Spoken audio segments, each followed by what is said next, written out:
Is Mrgrrr up for the challenge today? To make things even more challenging, Mrgrrr is adding the weight of a tiny red composition notebook, a Ziploc bag full of chalk, and $2 bills to the weight. Is this the year I pick this sucker up and move it?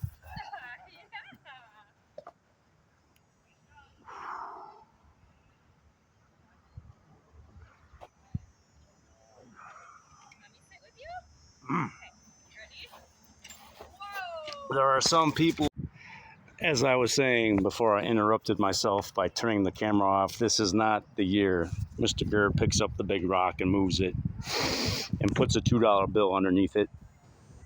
There's some people on the internet that say there is no limit to human strength. And I kind of believe that in a way. Maybe not physical strength per se, but strength of the spirit. So, I'm looking to get stronger very soon. And it's going to be a lot of early mornings here back at Mrgrrr's castle. We're going to start doing some burpees. We're going to start doing some squats. We're going to start doing some pull-ups. And add a little bit more each day. It's Labor Day, so it's time to celebrate working hard.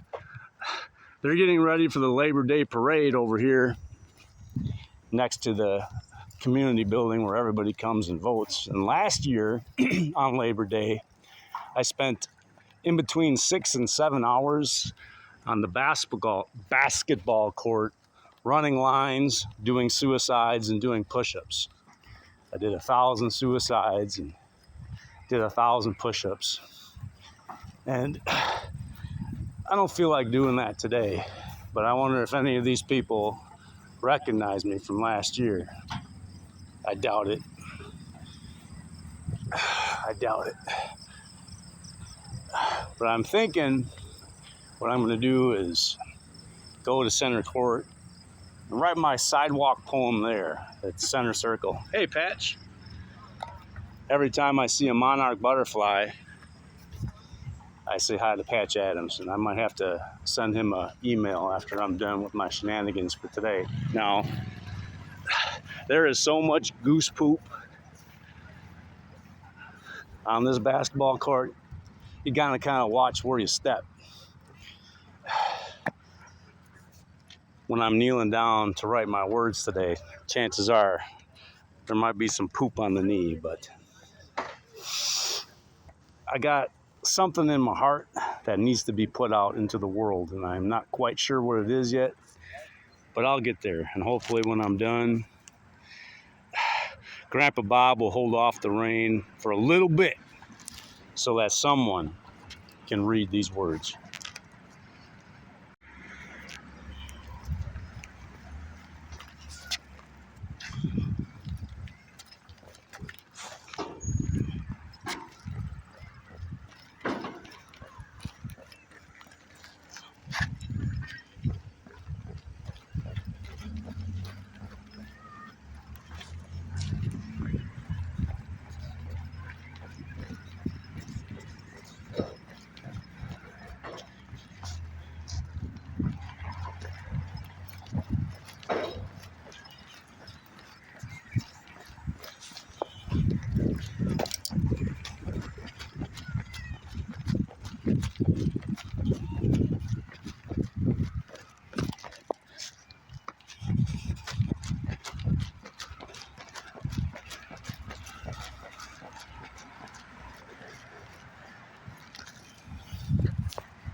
One.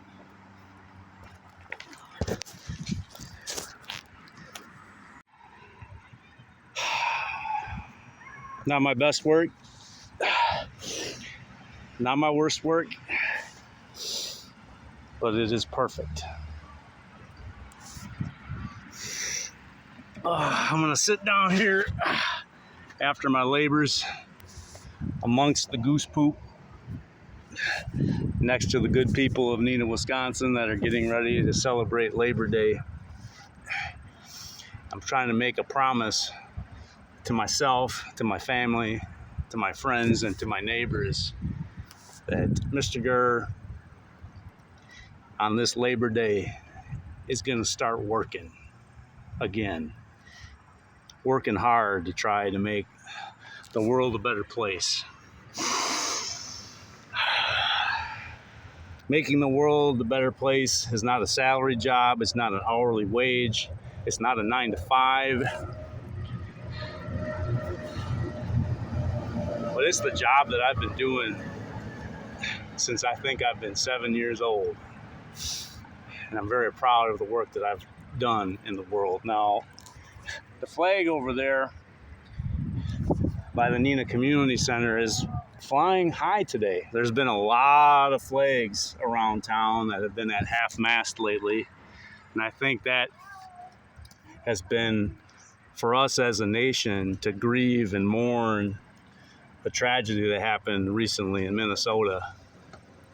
And it's times like these that make me sit and think about all the people here on earth and Grandpa Bob and all the other people that have gone before us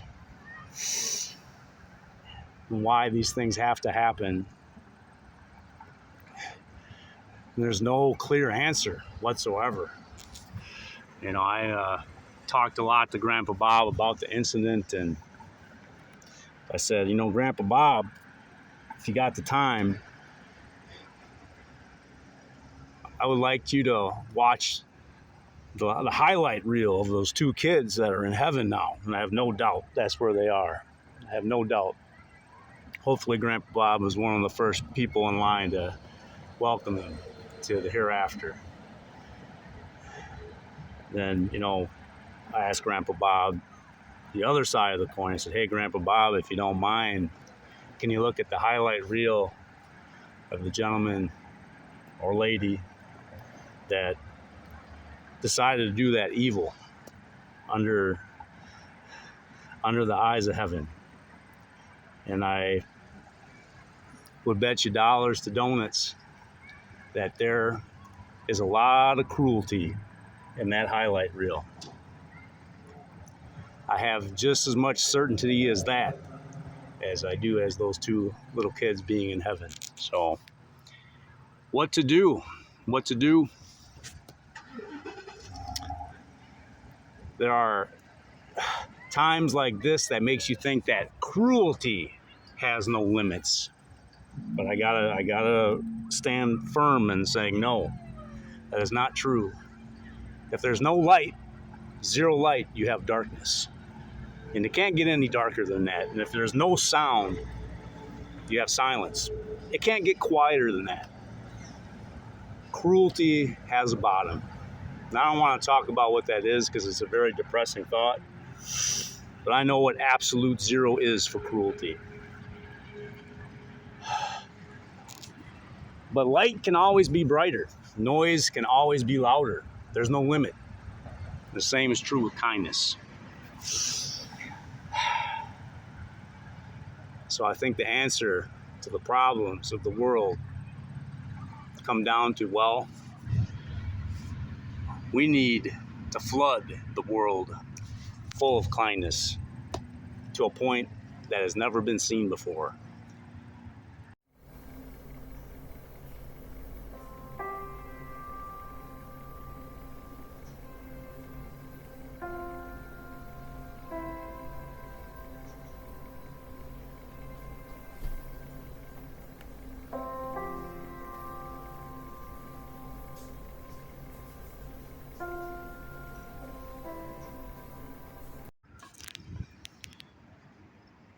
Our hearts are with you.